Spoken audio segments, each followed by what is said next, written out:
organizacijama, a koji znam samo da su vršili zlodjela u logorima gdje sam ja bio. Neću da kažem dalje nikoga drugog.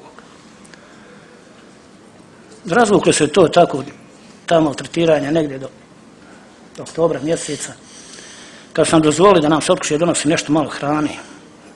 A prije toga supruga je nekako to, bili smo materijalno dobro situirani. Pa recimo ako mi je trebala da spremi sendvič, da ja dobijem taj sendvič, morala je da da nekom od tih stražara, mojih komšija, 10 ili 20 maraka da bi on to meni uručio. Ili dešavalo se da mi spremi nekad i pare. Ako mi je spremila 20 maraka, ja sam dobio šteku cigara, opatio one koja je koštala 4 marke. Tako se radilo. I bio sam zadovoljan. Kasnije ću vam reći da smo 1993. sam ja lično sam plaćao kutiju cigara 30 maraka. Guralo se to sve nekako, gdje ja se danas čudim kako i dokle, sve do 26.11.1992. godine. Čini mi se da nisam pogriješio cifru. Vi ćete mi izviniti na moment. Da, tako je. 26.11.1992. godine, kad nas je posjetio Međunarodni Crveni krst, prvo, u tom momentu što nam je bilo drago, donijeli su nam pakete, gdje smo imali možda 10-ak narezaka, lunch paketa, u stvari ne. Prvo smo dobili lunch pakete, vi to svi dobro znate šta je. I donošeno je da dobijemo svaki dan taj lunch paket, da nam dijeli uprava zatvora, ali smo to dobili smo taj dan kad je došao Crveni krst, onda smo to svaki 3. ili 4. dan davali, znači ne svaki dan, ali je donešeno. Delegacija Međunarodnog Crvenog krsta je rekla nama da svaki dan ćemo dobivati taj lunch paket, međutim, od toga nije bilo ništa.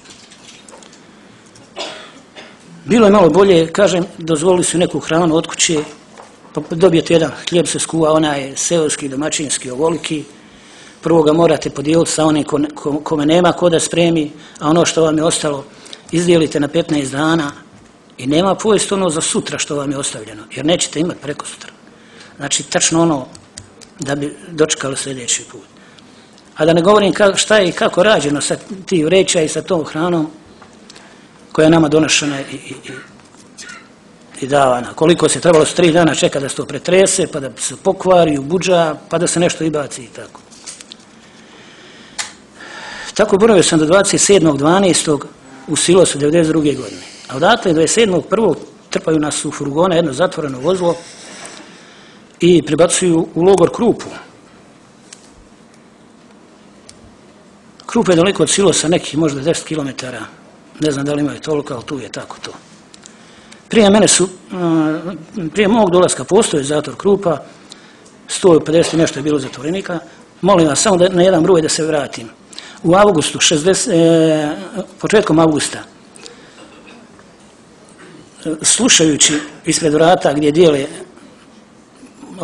hljeb za čelije i kaže da je za ovu čeliju 20, da je za ovu 50, tako. Pisao sam to, danas postoji i sad u čeliji, samo je prekrečeno, ali se može naći. Pisao sam nekim oštrim predmetom broj zatvorenika. Početkom avgusta u Silosu je bilo, samo ću slagati za 2-3 broja, 683 ili 687 zatvorenika. Početkom avgusta. Bilo je kasnije još zatvaranja, ali je bilo još i puštanje i tako da je to neka cifra koja je najveća, ja mislim. U Krupu je bilo 150 zatvorenika koji su prebačeni u Silos, a nas 150 trpaju u furgon iz Silosa i vraćaju u Krup. Dovoze iz Silosa u Krup. Znate šta, u Krupu nam je bilo nešto malo bolje. Hrana je ostala ista ili lošija, ali na našim ćelijama su bile vrata od mreže, znači mogla se otvoriti, pa imali smo bar očni dodir sa spoljnim svijetom, dok to u Silosu nije bilo. Silos je okno za žito, 5 metara širok, 5 visok i 10 dug.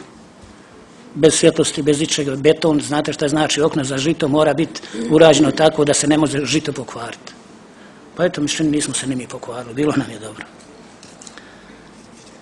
I mogli smo da izađemo izvršiti fiziološke potrebe u svakom momentu, dok to u Silosu nije bilo. U Silosu kad se otvore vrata, kaže, izađite 4. Nas je 45, četvorca mogu izaći, ostali ne. Bilo nas, opet kažem, po 45, negdje je bilo i 35, čak u jednoj čeli je bilo 57. Litar i pol vode smo dobivali za 24 sata. U Krupu smo tako dočekali neku novu godinu, nikako nismo ni znali da je, tako reći da je bilo, malo smo se ono koje upustili, te smo sražavali, dobro i poznavali, bilo smo na komšiji, šta ja znam. Da bi drugi dan ili treći počela ogromna maltretiranja, bilo jako dosta komšiluka tu sražara i ljudi koji su bili sa mnom. 6. januara na Badnji dan navečer izveden je Savić Milomir, zvani Lako, Stevo Vitor i Vojno Milanović.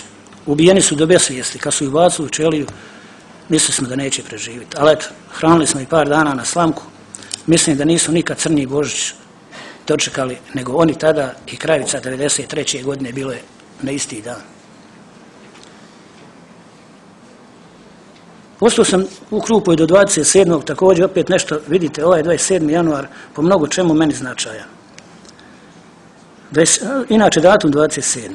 27. sam registrovan, 27. sam prebačen u Krupu, 27. odlazim iz Krupe u Hrasnicu, 27. sam razmijenjen, a 27. svi dobro znamo, koji je malo istoriju učio, da je raspušten zloglasni logor Auschwitz. Znači, 27. nas je posjetio izutra januara 93. godine Međunarodni crveni krst prije podne. Oni su negdje bili tu do 2 sata, jedan i tako.